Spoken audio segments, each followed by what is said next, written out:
are live. Welcome back, ladies and gentlemen. I'm one of your co-hosts, Blake Ruffino. Alongside me is my counterpart and co-host, Joe DeLeone. Good evening, good sir. How are you? Oh, Blake, I could not be doing better. I could not be doing better knowing the weekend of college football that we have coming up. And no, Elks, we will not be talking about Ohio State, Washington on this show because there's too many games to get to. Maybe we talk about it on Wednesday, but Blake, we could not have been given a better slate of games this Saturday. No, we couldn't have. And be honest with you, I couldn't sleep. I was tweeting and texting at 5:30 this morning, hitting the gym, getting ready. I was amped up and ready to go.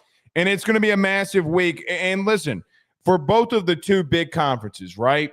The SEC's got a multitude of games, and the storylines there, the Big Ten with Oregon and Penn State facing off. And Joe, I gotta just say this. I think that Washington-Ohio State game is really intriguing. It is, and I'm kind of in the Discord channel if you want to become a member, which Dick Buck became a member before the show today. If you want to become a member, you can be a part of our conversations in the Discord. But Elks was giving me a hard time asking if we were going to get to that game, and I'm jabbing back at him. But in all seriousness, if that was last week, we would have talked about it. I mean, that's a very intriguing matchup. It's just, sadly, we can't get to it. We just can't. Yeah, this week is probably the biggest week of the year. Well, definitely of the year so far, but probably going to be one of the biggest weeks of the college football season. And we're here to talk about it because Georgia takes on Alabama, Penn State, and Oregon, and LSU and Ole Miss, Joe. And listen, what are you going to do when Penn State and Oregon and Georgia and Alabama are playing one another? I mean, thank God for the multi-view and on YouTube TV. That's all that I know. I legitimately, that was my one concern coming into this weekend is I don't know how I'm going to effectively I got to pick which game I'm going to watch the closest because it's going to be hard to watch both of them at the same time. I don't know which way I lean. I don't know if you've made a decision there yet. I have made no decisions on any game so far this week. I think that they are that close. I think the four main teams this week of Bama, Georgia, Penn State, Oregon, I just think I could see both of them going to a field goal game between the both of them. But we got a lot that we need to learn. And by the way, Joe, I do feel like, Bama had a great week as Auburn got screwed on Saturday. Okay. And then Bruce Pearl retires. And then now they get a chance to go get a lick back after what happened against Florida State. But, Joe, there's a strong chance that they're 2-2 in the month of November. Yeah, which is crazy to consider. And this is a little bit of the narrative that I started to build up with Auburn is, what's the deal with Hugh? Is Hugh going to be able to bounce back, or was the Oklahoma loss the beginning of a bit of a drop-off for him? Well, this coaching carousel this year is going to be insane. Bobby Petrino's already stabbing Sam Pittman in the back, making phone calls to boosters, trying to get the interim tag. I mean, like, how much of a sleazeball do you have to be? The last time you were in Arkansas, you literally took your secretary on a motorcycle ride and got in a wreck and then got fired, and now you're stabbing a man in the back who legitimately hired you. I think it's absolute trash. But this coaching, I mean, look, man, what are you going to do? DJ Lagway's in a walking boot. He's only played 4 games. Does he hit a red shirt? I know, and that's one of the storylines. I was thinking about this today. I recorded a video for one of the other outlets that I work for. I really don't think it's improbable to think that DJ Lagway shuts it down for the season and tries to maintain a red shirt this year. And I think dude, he could barely move at the end of the Miami game, by the way. We didn't really get to talk about that. He looks really messed up at the current moment. Well, I think here's the thing. I think you need the reps, right? Like, I think he needs reps. But he's hurt for hurt reps. What does that do? Correct. But being hurt is not the thing. I mean, listen, they have a shitload of talent. And I know there's only one phone call I'm making, just to be real with you, when I'm Florida. I am hiring Lane Kiffin. Well, I brought this up on X today. I don't think people realize that I don't think it's going to happen. But you want to bet the Giants don't consider hiring Lane? You want to bet that they don't consider doing that? No, I don't, because Lane's been very vocal about not wanting to go back to the NFL. We'll see, though. I mean, the Jackson Dart thing going to New York would be very interesting. I think he would want to give college and that specific thing another shot, especially at Florida. Jed Fish is also going to be in the consideration, whether they like it or not. And they better not fumble this hire because, I mean, you can't keep doing it. I mean, the best team to start a dynasty with on college football 26 literally is Florida because you get to fire Billy Napier and a really talented roster, and Jaden Ball is not tackleable on that game. So, they need to get Lane Kiffin. I'm sorry, but they do. And because he's going to recruit, and I think he does bring Pete Golding with him. And they can recruit the state of Florida better than anybody. Lane's still a really good recruit. Look what he's doing at Ole Miss. Right. I mean, he's recruited the Florida roster quite well as well. I mean, some of his best players, Princely Umami being one of them, have come from Florida. Exactly. So we'll see. Royce Pierce with a $20 super chat. Blake, get Joe riled up and let's go. Love the show. Fellas, Penn State, Georgia, and Ole Miss taking home teams. Me, yeah, go Tigers. Georgia and Penn State, Georgia. Oh, he's taking Georgia. Wait, no. Georgia almost taking home teams. Maybe. Last part I'm kind of missed on. And Ole Miss. In line with this, Royce, thank you for the super chat. Am I allowed to pick LSU this week? Because the curse was lifted. The curse was lifted after the We needed game. 5 interceptions to lift the curse. You're on very shaky ground right now. All right. We'll see. You can pick them. But listen, our good friends over at FanDuel has Ole Miss as the favorite at -1.5. Wait, really? Yeah. Oof, Blake, that's making it hard for me, man. I really might have. What do they know? What do they know that we don't? Well, the books are wrong all the time. That's all I'm going to say. Yeah, they're definitely wrong on that Indiana game last week, but I think the entire country was wrong on Indiana. But yes, we posted yesterday our good friends over at FanDuel, which, by the way, is a good segue. Every Ruffino and Joe show is brought to you by our good friends over at FanDuel. Go over and place those bets. Sign up today. Any questions, go over to FanDuel.com/RG for more. But every Ruffino and Joe show is presented by our good friends over at FanDuel. But we will get to that game. And I'm gonna let you go and tell me what you've seen, because I want to know if me and you are aligned. But there are a couple of games we got to get to before that one. Before that, everyone do us a favor, hit the like and share to all those groups if you're on Facebook and to all those social media pages. You're watching us, listening to us on YouTube, like, subscribe, notification bell, wherever you listen to podcasts, rate, review, and subscribe. Joe, let's get right into it here. Everybody hits that subscribe button. Really close to the 20,000 subs, so we need y'all to hit that subscribe button. Joe, Georgia, Alabama this week, one of the primetime, if not the primetime matchup in college football. The Alabama Crimson Tide head to Athens, both of them coming off of a bye week. Georgia coming off of a great win versus Tennessee. Alabama coming off a marvelous win versus Wisconsin. Previewing this game, Georgia versus Alabama, how do you see this one playing out? Blake, this is a marvelous game for us to talk about because I really think that there are arguments to be made for both sides. But to just be very direct to our listeners, I lean towards Georgia. And the obvious reason is the fact that Alabama is struggling a lot on the road. This is no news. There is no stat that I need to sit here and pull that is going to surprise you and go, whoa, they're really struggling that much on the road. We have witnessed the performances that they have had when they have traveled outside of Tuscaloosa, hence the fact that they won last year at home. I also didn't know this, though, information that might be new for some listeners. Alabama hasn't been to Athens since 2015. I didn't know that.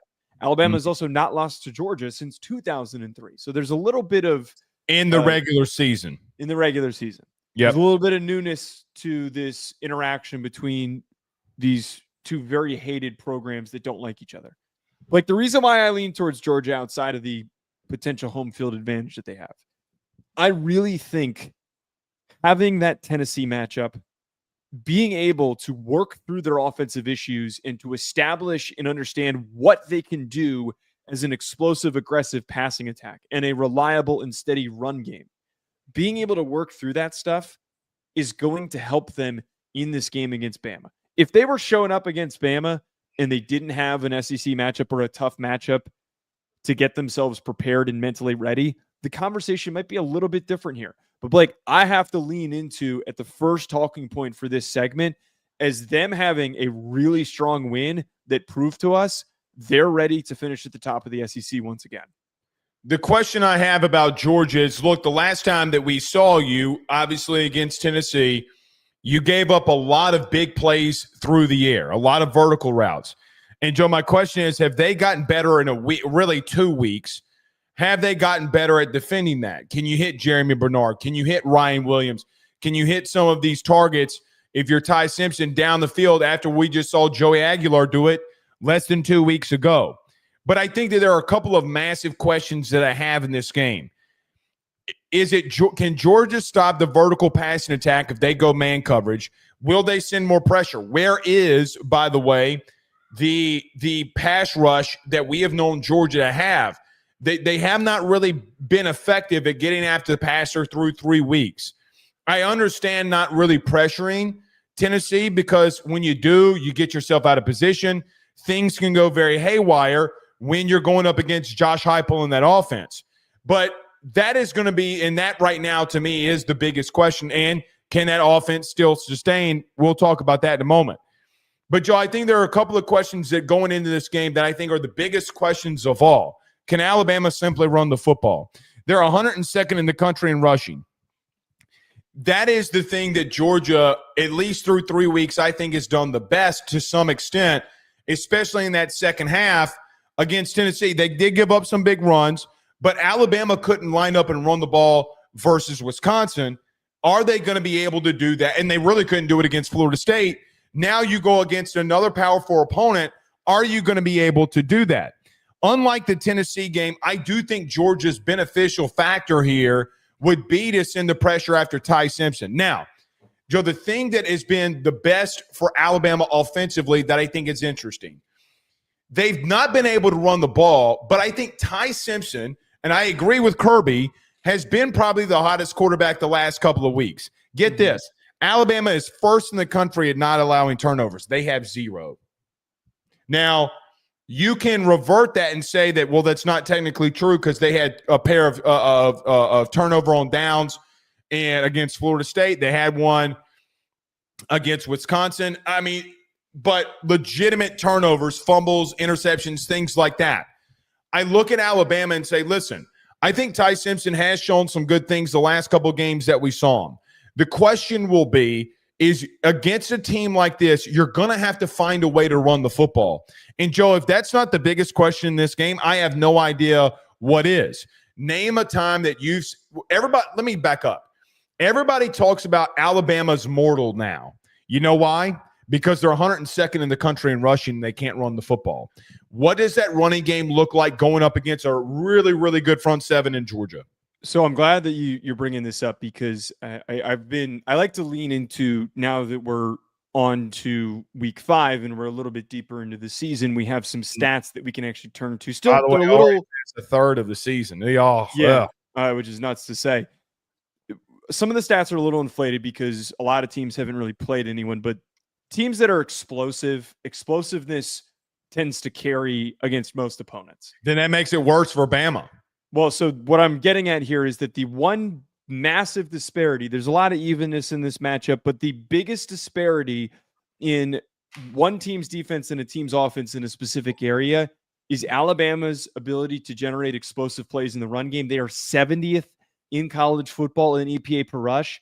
Georgia is 10th in defensive EPA per rush. So you have a matchup with a team that's struggling to establish the run, that is having a lot of issues getting big plays through the run game, going up against a defense that we've known in the history of Kirby Smart has always been stout downhill. They've rallied to the football. More importantly, this Christian Miller, CJ Allen loaded front seven is going to be really hard to get the ball moving against. I am fearful, as much as Kirby pointed out that Ty Simpson has been the hottest quarterback, and I thought that he played better than people gave him credit for against Florida State. I agree. am fearful that when we enter these situations where a good quarterback has to throw the ball too much, tries to do too much. And when a quarterback tries to do too much, it leads to turnovers. So that is like where my face is focused. I'm staring right at that. And I think that that should be the biggest talking point for this game. Well, and I think him not turning the ball over when all hell broke loose versus Florida State was actually the biggest positive for him, because he had to carry everything. They're number one in the country and not turning the ball over. But to extend on what you're saying, the reason why I would lean Georgia, I'm not saying I am or I'm not. The reason I would lean Georgia is just your offensive line have the physicality to match Georgia. And that is the question that we have going into this game. But I got to flip it on the other side too here, Joe, is I feel like every time when we talk about Georgia as Gunnar Stockton is the quarterback, he kind of gets put on the back burner a little bit. And the last time we saw him, he made a fade route throw to Landon Humphreys that won the damn game. That won in the game. I mean, without him, Georgia's going to go home with a loss against Tennessee. I'm really intrigued by this quarterback matchup. And what's so funny about this, these are not the two quarterbacks in the SEC that got the most talk about. It was everybody else. But these two guys have been really exceptional. I think Gunnar Stockton might have a little bit more to work with, not necessarily at receiver, but because, listen, Kirby did not care that they went 3 yards in a cloud of dust against Tennessee. I will say this, though, that I'm also intrigued by. I know you ran the ball moderately effective against Tennessee. What is Alabama defensively? And we saw you against Florida State get out-physicaled. We saw you get pushed around. And does that same defense show up?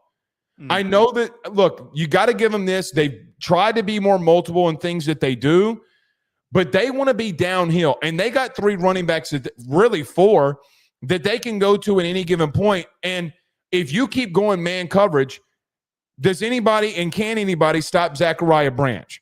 That would be my question. So, Joe, on the opposite side of this for me is I think Alabama defensively is not bad. They just got pushed around. And once you've shown that you have that in your DNA, it doesn't necessarily leave, and you always question if it's going to come back again. The real question for me is can Gunnar Stockton build off of the exceptional performance he had against Tennessee? And if he does, Joe, it's going to continue to build what they're doing. They had to go into Knoxville and score 40-plus points. Joe, I don't know if he's got to do that at home after coming off a bye week with this Kirby-led our defense. One other area I want to bring up, too, then it kind of aligns with Stockton and the quarterback battle that we've got going on here.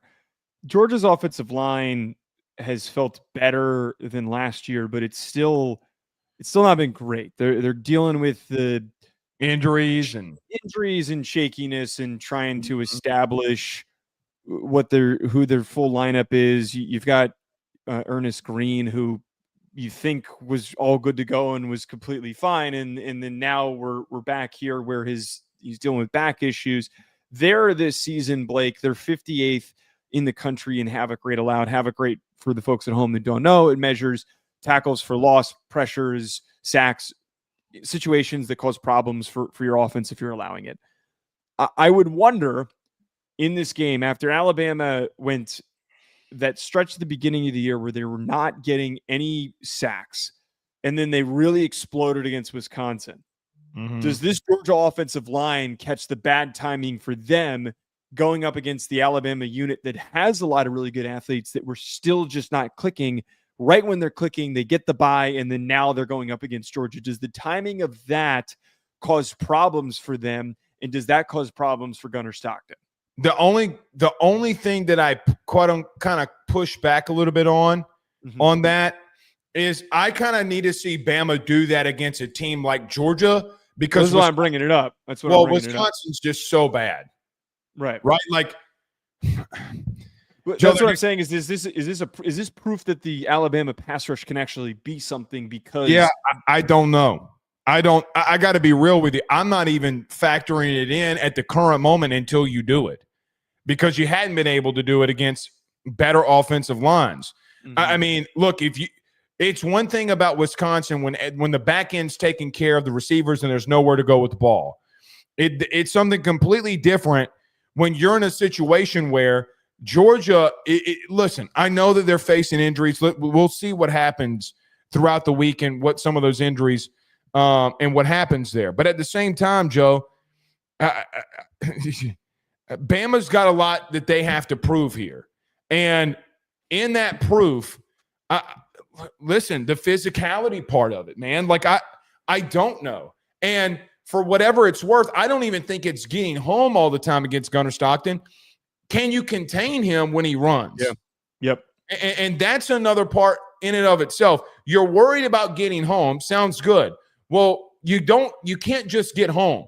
You got to bring him down too, which I think Gunnar's, Joe, I got to be real with you. I have a feeling that Gunnar's going to play very well. How do both teams come off of a bye week? But there is one question that I got to ask you. Okay. Does Kirby Smart finally get over this Bama curse? Now, he got over it in the national title game. A lot of people are talking about, does Kirby have a Bama problem? Do you buy into that? I don't buy into it. I think it was just like pure circumstance because of the fact that they had to face them in Tuscaloosa last year. I think was a big drive. So to answer that point, I don't think it applies this year because the better question is, can Kalen DeBoer actually win a road game? Can he actually win a game that's not at home? We thought that they were going to be able to do it against Florida State, and they fell on their face. And I think that this Georgia team's better than Florida State this year, not by some grand, crazy margin. I'm not saying that Florida State stinks before anyone yells at me, but if you couldn't get it done at Florida State, what makes me believe you're going to be able to do it at night in Sanford? Right, at night. I don't know. It's a great question. There is one more thing I want to talk about. Georgia statistically is not lighting the world on fire, which means nothing. There is one thing that they do exceptionally well that Bama does not. Bama goes on the road, Joe, and penalties kill them. They have been the most penalized team in the SEC under Kalen DeBoer. It's not close. It is not close. You're going on the road in what is going to be – and look, this is the biggest game I feel like, even more than Texas a year ago. This is the biggest game that and I know that game was on the road for Georgia, but this game for me at home, I don't – Sanford's needed a massive game, and they got one. And that place is going to be electric. Can Ty Simpson go in there and win? We saw Gunnar Stockton go into a very hostile environment and win. You couldn't get it done against Florida State. Can you do it now? Can you go on the road in a hostile environment and do it now will be the question. But I do think that Bama's lack of discipline in some situations do cause me to question if they can get this one done. Yeah, this is a big proving point regardless for both teams, which is why this game is so important. Well, if Alabama wins on the road. Well, let me throw this way to add the question on your point. Mm-hmm. Is this a must-win for Kalen DeBoer? I believe that it is because they have a difficult schedule coming up for the rest of the year, and you dropped the Florida State game already. I don't think that this Alabama team is so bad that they go 7-5, 8-4, but so you don't end up in that 9-3 territory again, you have to win this game. You're basically putting yourself in a position. They got to go 10-2 to confirm that they're getting into the playoff, Blake. This is the world that we live in. If you're 9-3, the argument can be made, but it requires a lot of extra help. Well, it would mean that Florida State would have to win. Georgia would have to win their conferences, right? Yeah, and remove those, having to figure out all the variables. It's just, it requires help to get in when you go 9-3. So for them to have to be perfect the rest of the season with the challenges that they have on their schedule, this is as must win as it gets.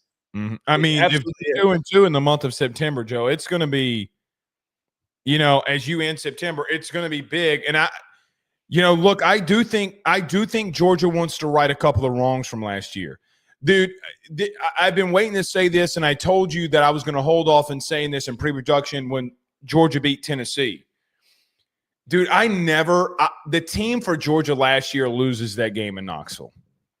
I agree. They never felt stressed. I always felt like that they thought that they were just going to win. And they just kept chopping the wood, and they did. And, man, we'll see. But, listen, Ty Simpson's going to have to do some special things because if they can't run the ball, this is going to be a long night for them. Yep, absolutely. All right, we got a $10 super chat from Dick Buck, who's also a new member on the YouTube channel. If Ohio State crushed Washington, are they considered proven? That I don't know about that. Second, I would like for you and Joe to predict the rest of the Notre Dame schedule. I think Notre Dame wins out besides, for me, probably USC. I really went and watched a lot of USC. Joe, I got to be real with you. I agree with what Lincoln said in his post-game press conference. He didn't call out Caleb Williams, but he's like, our quarterback is playing within the system, and Maiava is. And so, God, that's going to be a tough one. I think they can go 9-3, but I do right now lean a little bit to USC because of that receiving core. Yeah, I'm legitimately afraid of that passing offense. I think that it is a winnable game, but it is going to require defensive improvements, and we didn't see any defensive improvements against Purdue, of all teams. To answer the Ohio State question, I don't. The Washington game's tough. I think they're already proven. I mean, they're the reigning. Right. I just don't know who. That was my first thought. Is like, who doesn't really think Ohio State's proven? I think that they're proven. I just think that since the Texas win, you've had a couple other teams that have had multiple challenges on their schedule, and Miami is an example of one of those teams that's built up their resume just a little bit more.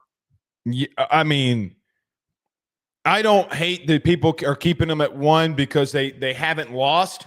Yeah, but I do want to see them tested again, and they will be tested again. It's just going to be a win. By the way, OT became a member on the YouTube channel. Thank you so much, OT.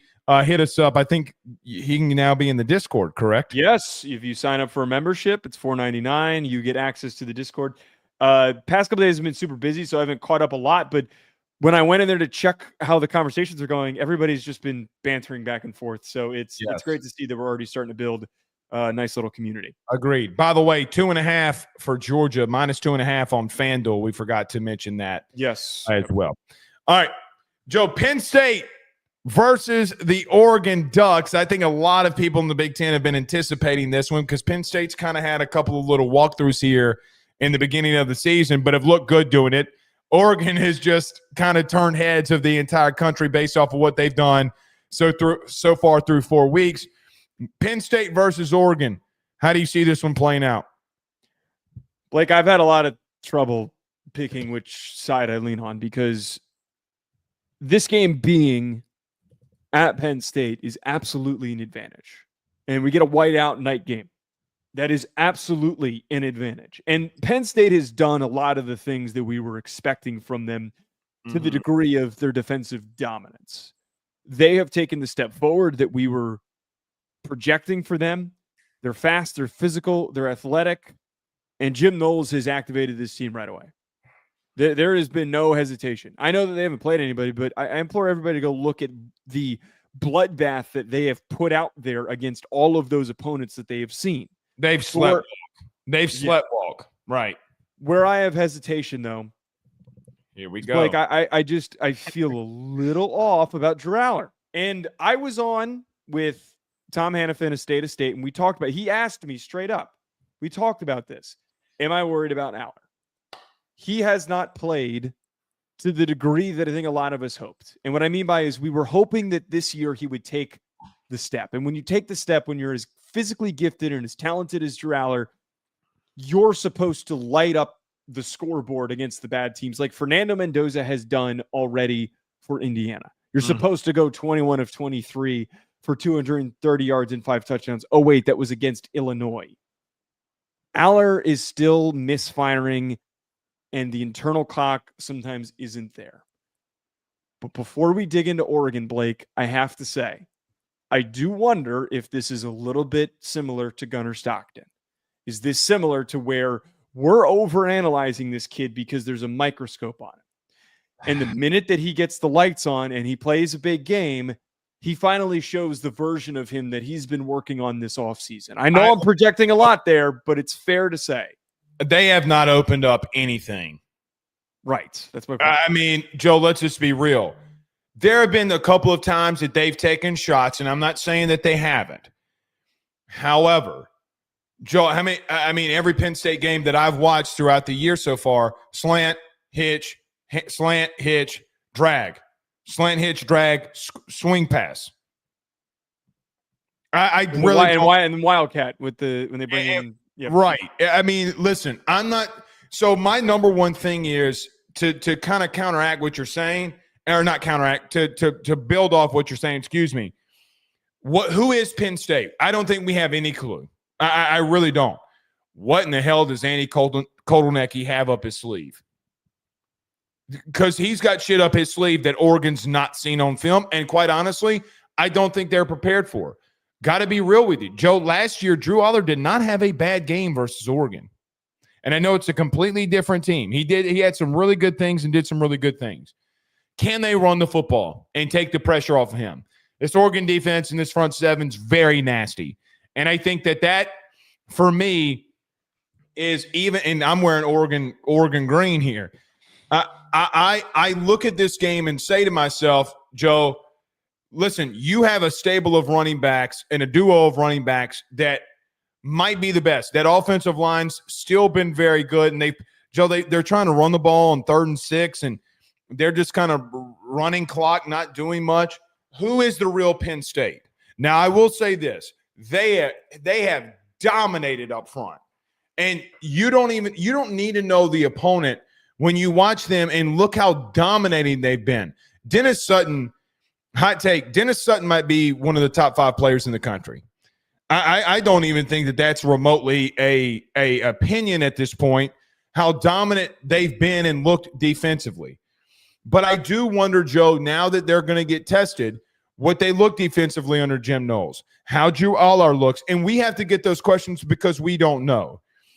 The real questions that I start asking myself in this game, can Dante Moore go on the road halfway across the country, or literally all the way across the country, in that environment when, quite frankly, you have not been tested like that, and you have not been tested like this? Can you make the plays? Joe, is this Oregon wide receiver room, who quite honestly has been able to sleepwalk themselves through the first couple of weeks, this really isn't the secondary that you can sleepwalk against, because they're really talented and they will light you up. This is as even as I think two teams can get. And I do wonder if the experience for Allar can propel them over Oregon, and that's why our good friends over at FanDuel have Penn State at -3.5. I got to be real with you. I was a little shocked. -3.5, that's a lot. Well, it's a pick 'em. It is essentially establishing as a pick 'em. Well, maybe it's a lot for me because I thought Oregon would be favored, to be honest with you. And Penn State was making a deep run in my playoffs. But the bottom line for me here, Dante Moore status, and can Drew Allar finally make the big plays? And Joe, here's the thing. We've made so much about James Franklin. We've made so much about Drew Allar. Can they finally get that quote-unquote signature win? Can they finally get over that hump now that you have everyone returning? And Joe, what is this Penn State wide receiver core? Because you went out and spent a lot of money. And this Oregon DB room is not great. They might be elite. So we'll see there. Well, the opposite matchup applies too, because you've got this elite Penn State DB room with AJ Harris and Zakee Wheatley, and you've got all these bodies out there that can run with. Don't go across the middle. Don't go across the middle on Wheatley. Malik Benson, seriously. So like there is going to be a challenge trying to create separation and get open for both of these teams. I do think who runs the ball most effectively will be a big decider in this. And as we already always know, Penn State ranks in the top 10 since Kotelnicki stepped in explosiveness in the run game. They're going to be able to produce big plays if it's Katron Allen or it's Nick Singleton. And we've seen so far this year that Katron Allen has stepped up and has been the more productive running back. But that doesn't mean that Singleton doesn't emerge like he did during the second half of last season. It is tough to figure out where to direct your attention. I think one part about this conversation that's really weird, and I don't know as much about if Penn State has done this, and I don't think that they have, because they haven't blown teams out as much as Oregon has. Mm-hmm. Oregon is really tricky to really truly grade and evaluate because they're barely playing their starters. We talked about that going into the Oregon State game. They have been getting up so big on their opponents that they haven't had to finish games with their starters in the game. I do wonder, is there something that we're missing that has not been proven to us because of that? Well, I'm glad you brought that up. What are they going to be able to do in the run game? Because, Joe, they've gotten 4 straight weeks, whatever it is, where they have more than 9 people getting more than 2 carries a game. And I know that, like, that tells me that you're trying to show a lot of things and do a lot of things and rep a lot of things. And I get that. And you're not playing good opponents. I get all of that. But, Joe, go look at it. Go watch their games. I mean, a lot of people are getting in the action in the run game, which is not a problem. Like, we even talked about DeCorian Moore getting involved in the run game in back-to-back weeks, which is fine. I'm not saying it's not fine at all. What I am saying is that going to be your weakness? Now, you did bring in 2 portal tackles. They have not seen what they're going to see on Saturday night. And I wonder how both tackles hold up against 2 really good and physical ends who, Joe, to be blunt with you, I do want to see the Dante Moore. They're going to have to try to run the ball, but I really wonder how Jim Knowles is going to try to attack this young quarterback and get after him and try to get him rattled. I don't think that this is like, Oregon's been blowing everybody out, so they're going to blow out Penn State. I don't know about that. I do think that they're going to be able to get after Dante Moore, and he's going to have to make right decisions. Yeah, and I mean, also you talked about there's a little bit of reshaping, but Isaiah World's still a tremendous offensive lineman. You do have more continuity with Penn State's offensive line, and I'm a very big fan of Drew Shelton for the upcoming draft. I think that there's a real shot with the way that he's establishing himself that he could go on to becoming the first tackle drafted in the 2026 NFL draft. There is a real shot of that. I think that my last angle for this, Blake, does go with the quarterbacks, because we spent a lot of time talking about Allar and what he's going to do in this game. You mentioned it earlier. What does Dante Moore do traveling on the road? How does he handle that setting? Because we've mentioned this, we've alluded to this. Other outlets have been more vocal than us, surprisingly, about it. He has played at a Heisman level. He has played tremendously well. He's playing in a system that is perfect for his tools, and he has been really productive and efficient. He has been the epitome of efficiency. But they've been. How does that apply in this setting going up against this defense? Well, Oklahoma State just lost to Tulsa.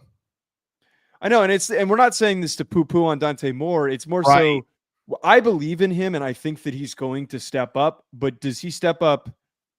Does he step up as much as he's stepped up already to start the year? Does the opponent not matter in this circumstance? Well, listen, this is how I envision their win.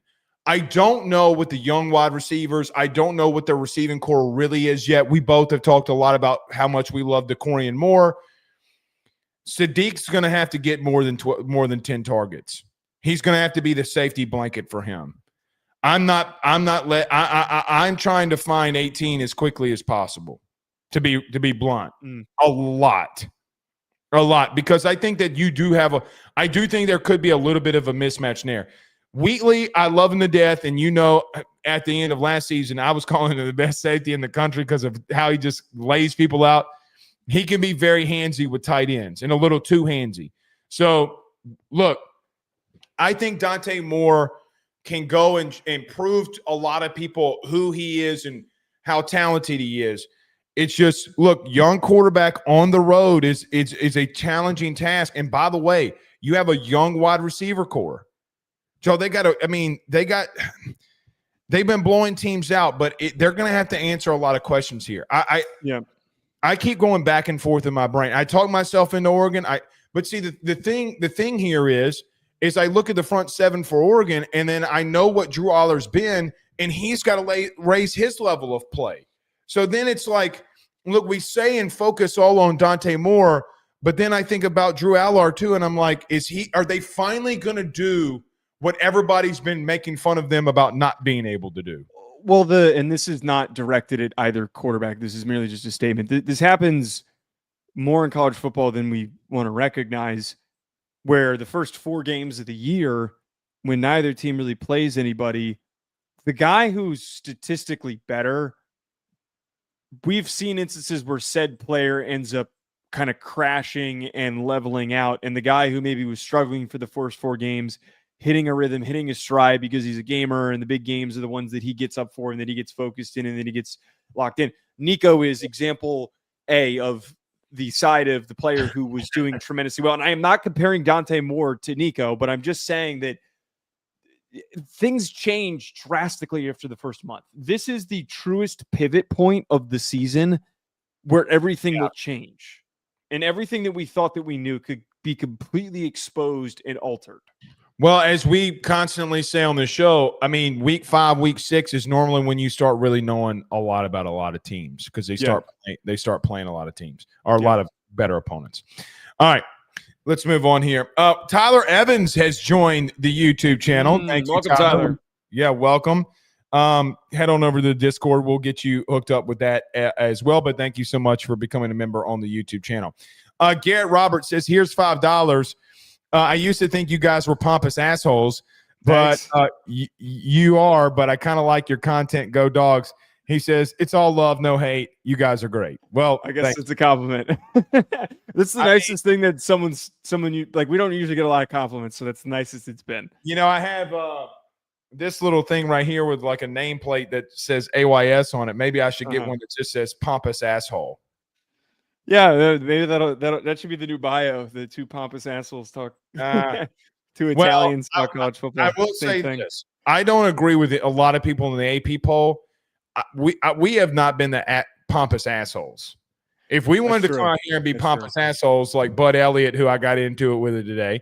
Did you get it with Bud? You don't like Bud? Oh, stop being a bully. I didn't see what you got into it with him about. They constantly are going after a guy on the LSU beat. I get it. We don't agree with him. I don't agree with him. Stop being a pompous asshole. Stop being a bully. Come bully me. I'm bigger than you. Come bully me. I hate people when they try to get online and bully people. I hate it. That's fair. Come bully me. Fair. I don't disagree with that. I mean, you've seen – I'm 6'3" and love eating pork chops. You've seen it in person. I did. All right. Joe, LSU and Ole Miss, the Magnolia Bowl this weekend. Ole Miss favor 1.5 on our good friends over at FanDuel. When you look at this game, how do you break this one down? Well, the first big thing on LSU's side, and you've kind of alluded to this, it was brought up that Nussmeier was dealing with a little bit of a torso injury, and it was affecting him during fall camp. And it hadn't really been highlighted much until the offensive inconsistencies came into play.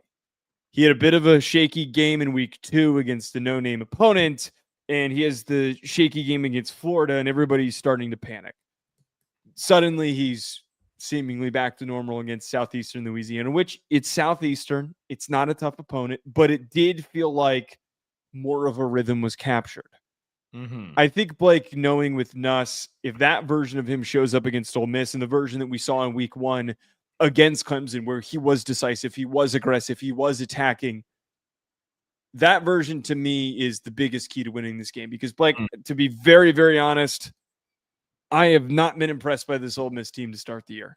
I think that this Ole Miss team has had a lot of shakiness. I'm not using the Tulane game as the evidence that this team is an ICC title threat. I look at the way that they played against Kentucky, where they were a mess and they were all over the place. And I look at the Arkansas game where Taylor Green ran for 150 yards and they almost let Arkansas get back into it. Blake, I mean, the simplest way to sum up what I just said here, I'm sorry that I'm doing this to you because I'm the worst LSU. Oh, no. I am not saying I'm picking LSU. I'm not stating it. I'm just saying there is a degree of separation that needs to be talked about. All right, LSU's getting blown out. Joe go picking LSU. LSU's getting blown out. Can Trinidad Chambliss do this against LSU's defense? Can LSU, who struggled against running quarterbacks, contain and actually stop a quarterback from running? I don't know right now what to make of Trinidad Chambliss. And quite frankly, we both love and adore Austin Simmons. And I have no clue, none whatsoever, of what Lane Kiffin's going to do. I am speculating. I have no clue. I keep hearing people saying that they have a quarterback controversy. Where's the controversy? Because Trinidad, they need to go to Chambliss. They got to go to Chambliss because they have been very electric with him. You say the Tulane game. The problem with the Tulane game is he was in full control and he ran all over him. The question that I ask is, can LSU hold on? And more than hold on, Joe, is this defense legit? And I think every time LSU does something and gets on a quote-unquote bigger stage, everybody says, yeah, but. Well, yeah, but with what, the defense? Because the question I start asking is, you had the number 4 team last week in Miami who was only winning, and I say only winning, but the game is 13-7 with 5 minutes left to go against Florida. I mean, LSU had physically dominated that entire game. Like, I'm not trying to put comparative contrast into this, but I think LSU has answered questions defensively, and I still think that I don't want to say LSU broke Clemson. I think they exposed a lot of their flaws offensively, and they have not been able to fix that. I turn to this and say, can this LSU offense continue to find a rhythm? I do not, you know how I've been about Garrett and this offense the last 2 seasons or year and a half plus, whatever you want to call it. Last Saturday was the best game that Garrett Nussmeier has ever been in an LSU uniform. It's not close. Joey had 5 drops. Can the receivers catch the ball? That'll be a whole different topic of conversation. Mm-hmm. He should have been perfect. 31 of 31 is what he should have been. Catch adjusted, he should have been 31 of 31. He looked different. He moved different. However, LSU can't run the football right now. And the biggest weakness for Ole Miss as a team is they can't stop the run. The biggest weakness for LSU right now is they can't run the ball. And somebody's got to win that battle. And I don't know if that's LSU.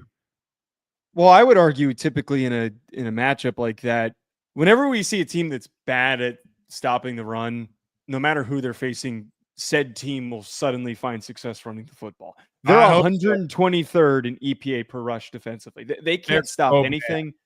The only thing that I wonder is the production that they're allowing.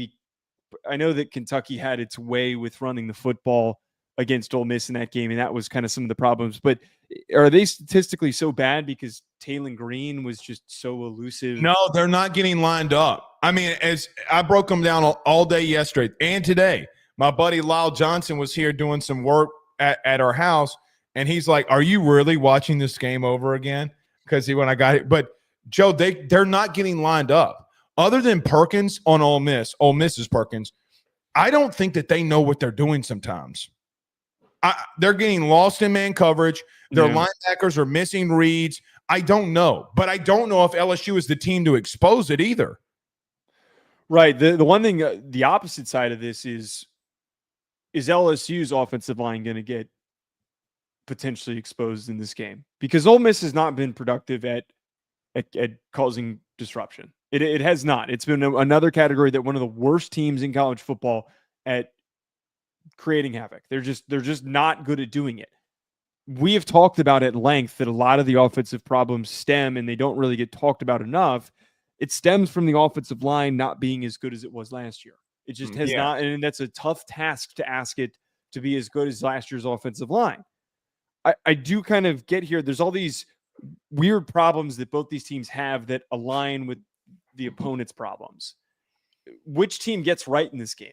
Which team actually catches the rhythm and gets right? That's where the winner comes from.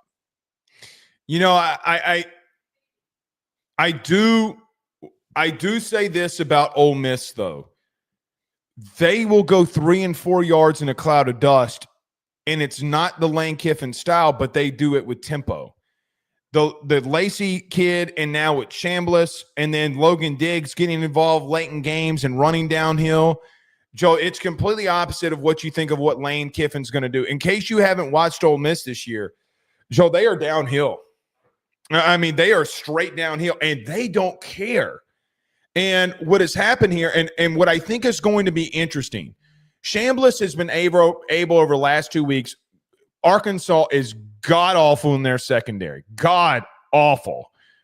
And I don't think Tulane is as good as LSU in the secondary, clearly. Yeah. So can he make the big throws when it needs to?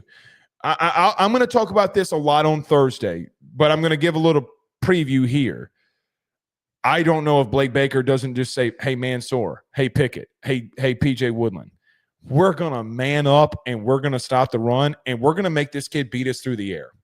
Quite simply put, they're going to have to beat us through the air. And Joe, which breaks me the question, if he can't do that, do you go to Austin Simmons, and who is a better thrower of the football? The problem is if you're going to have those kinds of mistakes against Kentucky, you better not do this against LSU. And that's why I think you got to start Chambliss in this, because LSU is very turnover prone. And quite honestly, I think Baker's not going to switch anything up here.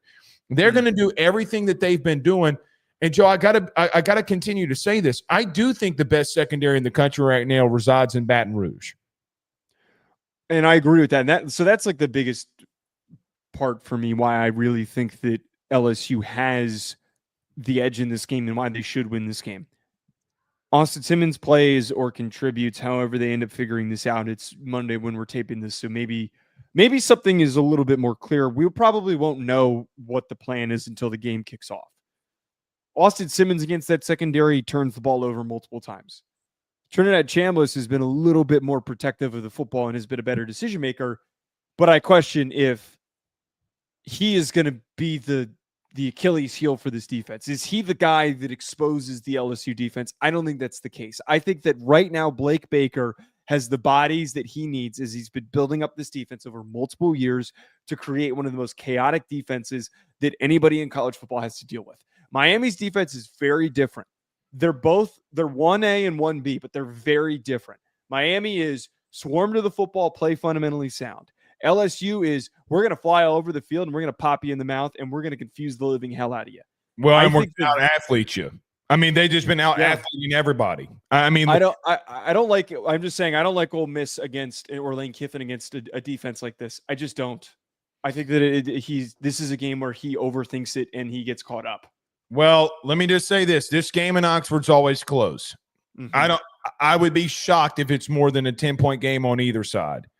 Really, I do. I think it's going to be close. And I do think Ole Miss, for what it's worth, Joe, they can run the football. And I do think my question is, can LSU score more than 20 points? Because if they can't, I think Lane can find 20 points. I do. Maybe not against this defense. I get it. But, man, you're on the field a lot in 4 straight weeks. Who knows? At some point, this LSU defense is going to have a quote-unquote off day. And can this LSU offense pick them up? I think if LSU gets to 24-27, it's a ball game. It's over. It's ball game. But can they do it? And I got to give Garrett this. Say this about him. He better eliminate some of those turnovers like he did last year. You can't go into a game like this and do that. Our good buddy Dane Bergeron says Ole Miss has a secret rep, and Lane Kiffin's daughter, she's dating LSU quarterback Nuss. She's actually weeks, but does she give him food poisoning or something? Does she do something goofy to get weeks out of there? Or like suddenly he's academically ineligible or something like that. Like the one player in modern college football that's academically ineligible. Is that what maybe that's an edge. I don't think she's got any team information that Lane. No, and she sure as hell's not going to get it from Whit Weeks. I promise you that. LSU battling some injuries, but they're getting a lot of people back this week. Wes Weeks, his brother, going to be back this week. All right, Joe, before we get out of here, the SEC announced their permanent opponents. We're not going to spend a whole lot of time on this, but we'll get to it a little bit. I'm not going to run through all of it. I suggest anybody that watches us now or watches a segment, whatever, just go and watch it. But the SEC did announce their permanent opponents. When you saw it today, what were your thoughts?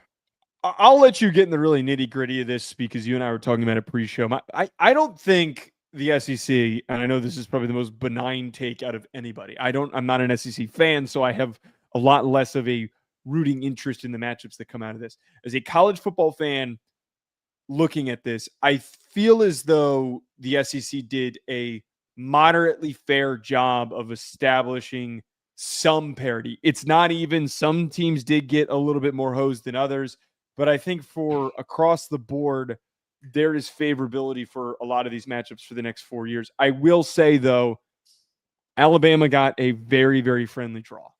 Very, very friendly draw.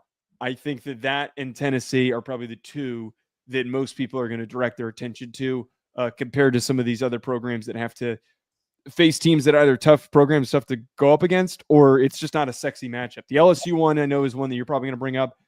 Texas A&M and I'm not even getting to the LSU here. I'm going to wait because it's insignificant. I mean, the only thing for LSU that we'd say on a national college football show is LSU and Bama aren't permanent.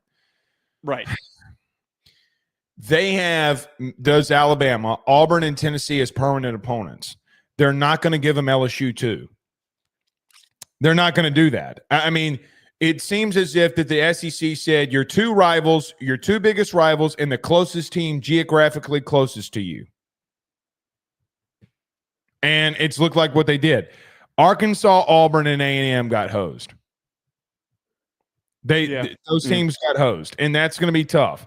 But Auburn's biggest rivals are Georgia and Alabama, so you're going to get hosed, right? Arkansas is going to be brutal, and whoever takes that job, God bless you, buddy. I mean, God bless you. Tennessee got the easiest. I don't think that's remotely close. They got Kentucky, Vanderbilt, and Alabama. I guess Vandy is on the rise, I guess, a little bit, so it's not as bad as maybe it once was. I don't know, Joe. I don't know. Well, but we don't know for certain though what Vandy's going to be in 2 years from now because nobody knows if Clark Lee stays there. Right, we don't know. I will say I agree with you that I don't think it was bad overall. I mean, some of these teams have two permanent opponents. Two rivals. For me, as an LSU guy, I would have said this. Why do you keep trying to force me to play Texas A&M? Texas A&M's not a rival of mine. Florida is. Florida's been a permanent opponent of mine since the 90s. So, the 80s. They've been a permanent opponent for 40-plus years. What are we doing? What are we doing? Like, I don't understand this infatuation with trying to make LSU and A&M constantly a thing. Now, they've done a good job because I can't stand them Rudy Poos as an LSU fan. I hate A&M. However, they've done a good job with that. But when it comes down to it and you cut me open, I want to play Florida more than I want to play A&M. So I do think they missed some very heated SEC rivalries that should have remained permanent. Just because you expanded doesn't mean shit to me. And the same with Ole Miss and Oklahoma. So they gave Oklahoma and Ole Miss a permanent opponent status. What? Yeah, so that's where the disservice is in this, is where no one got the short end of the stick in the sense that one team got completely bruised with the stretch of who they have to play. Nobody in here that I can look at has three consistent blue bloods that are, no matter if they're having a down year or not, are going to be a tough out. Somebody has a team that has shown inconsistency on here. But what you just said is where I think we could overall be a little bit bothered by, is that there was not a lot of intention in creating some unique matchups that there's a lot of competitiveness. Like the Florida LSU game is a really good example. I don't get really excited by Oklahoma Ole Miss, as you just said. That doesn't really do anything. I do give them credit for throwing Missouri onto the board, knowing their history as Big 12 opponents, but there's a lot I feel that could have been left on the table. I really do. By the way, if you're Arkansas, there's going to be a year where you play Texas, LSU, Bama, Georgia. I'm going to say something that's going to come off as kind of blunt and mean, but Arkansas having a good record doesn't do anything for the SEC. It doesn't. They don't have. I'm going to push back. When McFadden, Hillis, and Felix Jones, and they had that dominant run for a little while, shit. But they were a good team, but how much attention currency a lot, does that? A lot, because they had the Tyson money, they had Walmart. There was a lot. No. I'm not talking about funds and money that they're being given. I'm talking about focus. People are talking about them. Oh, they were talking about him in the early 2010s a lot. Like, hey, they might like national title contending. Like, for example, you had the number 1 team versus the number 2 team in the last game of the season to go to the SEC championship game with LSU and Arkansas. But I just see it as since they added Texas and Oklahoma and also they haven't given Sam Pittman anything to work with either. There's just a lot of programs that I feel like have. Arkansas is a sleeping giant. I'm going to keep saying it. Dabo. They got the money. Oh, get out of here. By the way, I'm telling you, watch that happen. I think that they would go either Petrino, Rhett Lashley, but they gotta be serious about football. They're not serious about football, so we're not going to take you serious if you don't take it seriously. See y'all tomorrow. Have a great night. Peace.